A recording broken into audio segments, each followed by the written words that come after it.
This case just escalated, again. From impersonation and kidnapping, to a federal firearms charge. Good work, Boone, I say. Tear this vehicle apart. Every inch, every compartment. Across the scene, an unmarked car glides up. Danny Reyes steps out, phone pressed to her ear, eyes locked on me.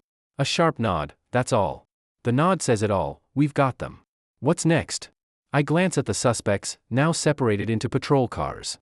Their short reign of terror is over. Pawns off the board. Time to hunt the queen. Danny, I tell her, they threatened me, admitted they were paid. We've got impersonation, extortion, kidnapping, false imprisonment, and firearms violations. More than enough. I want warrants, house, car, computers, storage units, financials. Everything tied to Karen Van Fleet. She smirks, already typing. On it, Chief. Judge is awake. The trap for the pawns is set. Now we use them to bait the queen. The industrial park has transformed into a full-blown crime scene. Yellow tape seals the perimeter. My forensic team moves like ghosts, their white suits glowing against the gray afternoon. They dust, swab, and pry with methodical precision. Boone steps beside me. Want to start interviews? Not yet, I say. Let them stew. The longer they sit, the more they think about the rest of their lives. This vehicle will talk first. And it does. First find, the glove compartment. A stack of violation notices, pre-printed, blank spaces ready for offenses and fines. Below that, a binder, maps of neighborhoods, homes circled in red ink. My street. My house. A hit list. Second find, under the back seat, a lockbox. Boone cracks it open with a pry bar. Inside, fake badges, dozens of them. Cheap, but convincing enough to terrify homeowners. Next to them, rubber-banded stacks of cash. Boone counts quickly. Over $5,000 here, Chief. Every bundle tagged with an address. Extortion money. A paper trail in sticky notes. Not just harassment anymore, racketeering. That's a federal hammer. Third find, a burner phone tucked in the door pocket. Password locked. Danny files for a warrant on the spot. Within minutes, the judge signs, and my tech team begins extraction inside the mobile lab. This phone, I say quietly, will tie Karen to them. Calls, texts, GPS facts they can't run from. While the lab works, I walk to the patrol car holding the driver. I open the door. He looks up, eyes wide, all bravado gone. Just fear. The gun with the filed serial number, I tell him, my voice even. That's 5 years federal, minimum. Add kidnapping, impersonation, extortion, you're looking at 20. Maybe 30. You'll be old when you get out. Silent tears streak his face. I press harder. Your friend in the other car? He's going to flip. He'll blame you. He'll cut a deal and walk in 5. You'll rot. The first to talk gets the best deal. That's how this works. Divide and conquer. Simple. True. I shut the door and deliver the same speech to the passenger. The seed is planted. Now it's a race, who betrays the other first. Back at the SUV, Boone approaches, holding an evidence bag.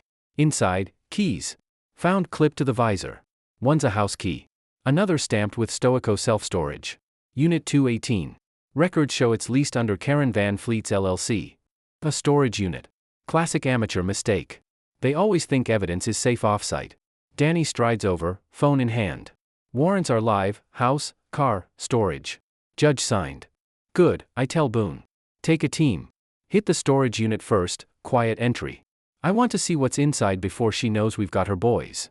Boone nods and moves fast. Then my tech analyst rushes back, laptop clutched tight. His face is pale, urgent. Chief, you need to see this. The burner phone. Last outgoing call before they grabbed you, contact labeled K-Boss. We traced it. Numbers registered to Karen Van Fleet. The queen is caught on her own line. The SUV rolls deeper into the open, unaware that checkmate is closing in. Up front, the two men are bickering over how to spend the $500 Karen slipped them for this little job. Beer or video games, that's the height of their ambitions. Small men. Small dreams. But their crime? Not small at all. They don't realize the net tightening around them. I lean back in the seat, eyes closed, forcing slow breaths. The same routine I've practiced before every high-risk breach. Calm body, sharp mind. Let the plan work. The vehicle makes a sharp turn, heading toward the industrial park on the edge of town, a perfect kill zone. They think they chose it.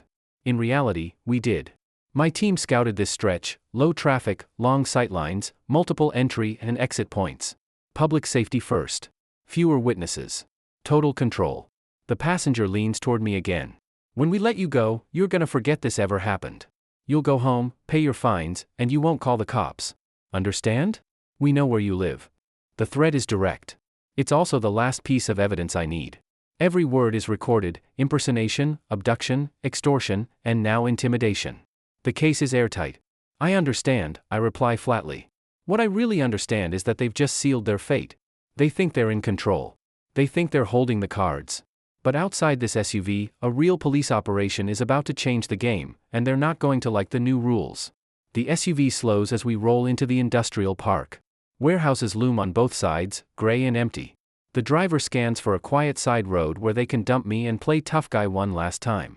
He doesn't notice the first vehicle, a battered construction van sliding out ahead of us, forcing him to slow. He curses under his breath, annoyed but unaware. He doesn't spot the black sedan closing in behind us, boxing us in. Or the dark pickup truck easing up on our left. I know that truck.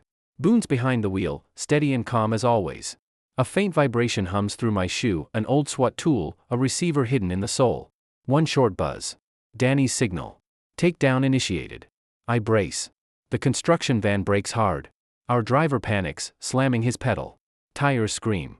The SUV jolts, the seat belt biting into my chest. Behind us, the sedan closes the gap, bumper to bumper. Boone's truck swerves, sealing off the left. In 2 seconds, we're boxed in. Immobilized. Trapped. The driver's knuckles whiten on the wheel. "What the hell is this?" he shouts. The passenger twists in his seat, face draining pale. I don't know, man. I don't know. They still don't get it. Their minds are scrambling for an explanation: road rage, bad luck, anything but the truth. They can't comprehend how completely the tables just turned. Doors explode open. Tactical officers pour out, weapons drawn, movements sharp and precise. Not Halloween costumes, real gear, real weapons, real professionals. Police. Show me your hands. Now. Commands boom from every direction, overlapping, deafening. It's deliberate. The brain freezes under that kind of pressure. Fight or flight gets short-circuited. The two in front go rigid, eyes wide, panic stripping away their act. Hands on the dash. Do it now. Boone's voice cuts through the chaos, steady and lethal. He's at the driver's door, weapon aimed. Hands rise, shaky. The bravado is gone. The back doors wrench open. 2 officers cover me, weapon steady. One is barely out of the academy, but his eyes are solid. "Chief, you okay, sir?" "I'm fine, son. Get me out of these." The cuffs click open, falling uselessly to the floor. Blood rushes back into my wrists. I step out of the SUV into the controlled storm of a felony stop. Uniformed officers escort me toward a marked cruiser, standard scene control. Cameras will catch it, neighbors will share it, the chief of police, calm between his people. I am no longer the victim. Not the passenger. This is my scene. The suspects are dragged from the SUV, faces pressed to the hood, real cuffs locking around their wrists this time. The passenger babbles excuses: "It was just a joke, man, just a scare." But the driver stays silent. He knows it's too late. By the book. My book. Boone approaches, grim. 2 weapons, chief. Passenger had an airsoft in a shoulder rig, looked convincing. Driver had a 9mm under the seat. Serial numbers filed off. My gut tightens. This just got darker. The tech pulls up another screen. A text message, sent 20 minutes ago. Is it done? Is the trash taken out? The words chill me. Trash taken out. That isn't the language of eviction notices or intimidation. That's darker. That's intent. With one text, Karen Van Fleet is no longer just a scam artist. She's a predator. The evidence is overwhelming now: cash, badges, weapons, the SUV, the digital trail, the threats caught on my mic witnesses. Everything. The case isn't just strong. It's airtight. And thanks to a cheap padlock key, we're about to crack open her vault. The storage facility sprawls across acres, rows of orange and blue doors, cold and anonymous. For most people, it's a place for forgotten furniture. For Karen, it's where she hid the bones of her empire. Boone and his team have the target isolated, Unit 218. The key turns cleanly. They haven't opened it yet, waiting for me. "Let's see what she's hiding," I say. Boone cuts the facility lock, rolls up the door. A wave of stale air escapes, thick with the smell of ink and paper. Inside is no storage locker. It's an office. A desk, a chair, filing cabinets lined against the wall. On the other side, boxes of envelopes, reams of paper, and a high-end commercial printer. This is her factory. Where the red notices were born. We pull open the first cabinet. No lock. She was arrogant, convinced this place would never be found. The drawer is labeled Oak Street. Inside, files on every single house. My name is right at the front. Every violation notice she ever sent me. Property records. Tax documents. Purchase price of my home. She did her homework. She preyed on the new and the uncertain, people less likely to fight back. Behind mine, more files. Former residents. Some clipped with copies of canceled checks. $50. $200. One family, over $2,000 in a single year, fined for holiday decorations and mailbox color. Her ledger of cruelty. Other drawers, Willow Creek. Pine Ridge Estates. Maple Lane. Entire neighborhoods under her fake HOAs. This isn't small-time fraud. This is citywide. A one-woman crime wave. The final cabinet is the jackpot. Her corporate heart. One drawer, shell corporations, generic LLCs, fronts to cash checks and launder money. The other, forged documents. Blank legal forms with county letterheads. Fake property liens. Even counterfeit court orders with a photocopied judge's signature. This isn't just fraud. It's organized crime. Danny arrives, calm as ever, until she sees the files. Anger flashes in her eyes. She targeted the elderly, Danny mutters, pulling a file. Look at this, Willow Creek.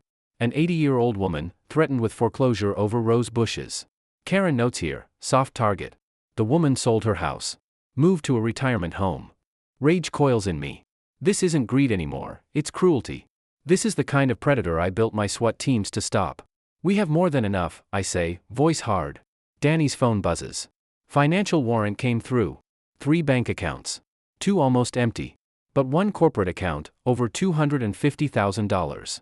Deposits match the checks in these files. The picture is complete. The crime. The victims. The money trail.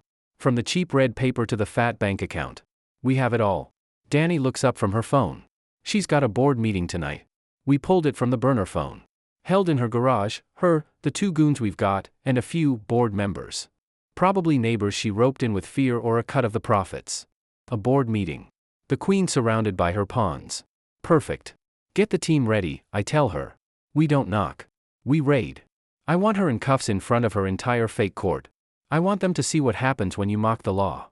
We roll the unit door shut. It's no longer a storage space. It's a tomb, every document, every forged notice, every shred of evidence sealing her fate. She tried to take my home. Now I'll take her freedom. Night falls over her block. Unmarked cars nestle at either end of the street. Officers slip between trees, silent shadows closing in. I crouch with Boone and the entry team in neighbor Duke's backyard. Duke's inside, TV blaring loud, pretending not to notice. Just like I asked. From here, we've got eyes on Karen's garage. The door is shut, but light spills from the cracks. Voices carry. I lift a directional mic, tune in. Karen's voice cuts sharp through the static. Unacceptable. This was supposed to be simple. Now he's disappeared, and so have my employees. This reflects poorly on our organization. The Queen is angry. And her court has no idea the real law is already at their door. Her delusion is staggering. She's still talking like she's untouchable, oblivious that half her crew is already in holding cells, racing each other to testify against her. Danny's voice comes through my earpiece. All units are in place, Chief. House is surrounded. Ready on your go. I glance at my team, 4 officers, including Boone. Plain clothes, vests underneath, armed and steady. I whisper into my radio, quiet approach. We hit the side door on my signal. We slip across lawns, shadows between houses. Silent, unseen. The side garage door is unlocked, another mark of her arrogance. I rest my hand on the knob. Inside, her voice echoes, lecturing 2 nervous board members I recognize from the neighborhood. When I find them, they're going to learn a serious lesson about loyalty. I don't let her finish. 1 nod, 1 push, and the door crashes open. Police. Nobody move. We flood the garage. The scene freezes like a painting, Karen at a makeshift podium, 2 terrified board members at a folding table. Confusion flickers on her face, then rage, then pure panic when her eyes lock on mine. The board members throw their hands up instantly. Karen doesn't. She screams, shoves the podium aside, and bolts for the interior door. Boone cuts her off, solid as an oak. She twists, shoves, even kicks, but he doesn't move an inch. Get your hands off me. I am the president of the HOA, she shrieks. I step in, calm, cuffs ready. You have the right to remain silent. Between Boone and me, she's done. The click of the first cuff echoes in the garage, final, cold. Karen Van Fleet, you are under arrest for extortion, fraud, racketeering, impersonation, and forgery of a government seal. She spits venom, promising lawsuits, my badge, revenge. I snap on the second cuff. Tell it to the judge. We lead her out into the flashing blue and red. Neighbors spill onto porches, watching their self-proclaimed queen dragged off in chains. Fear breaks on that street like a dam bursting. Her reign is over. Epilogue. A month later, I sit on my porch with coffee, sunlight on the railing. Kids laugh down the block. Duke waves from his mower. The street feels lighter. No more red notes on doors. No more whispers. Just peace. The case moved fast: storage units, bank records, burner phones, videos. Too much evidence. Her thugs pled out. But Karen, she took the full weight. 15 years federal time. 3 years supervised release. Lifetime ban from HOA, board, or property management. Assets seized. Restitution paid. Victims cleared. 2 copycat boards in nearby towns? Taken down within a week. On my mantle, my grandfather's photo looks back at me. He always said, rules serve people, not the other way around. At the station, one of Karen's fake tin badges sits in a display case. A teaching tool now. A reminder that a badge isn't a prop. It's trust. It's work. It's proof. She tried to rule with fear. We answered with evidence, witnesses, and law. Slow. Steady. Final. And the quiet I bought this house for? It's back. Not the silence of intimidation, but the peace you earn. This is my home. These are my people. The fence line is clear again. And if anyone tries the same game here, they won't face a fake board. They'll face us.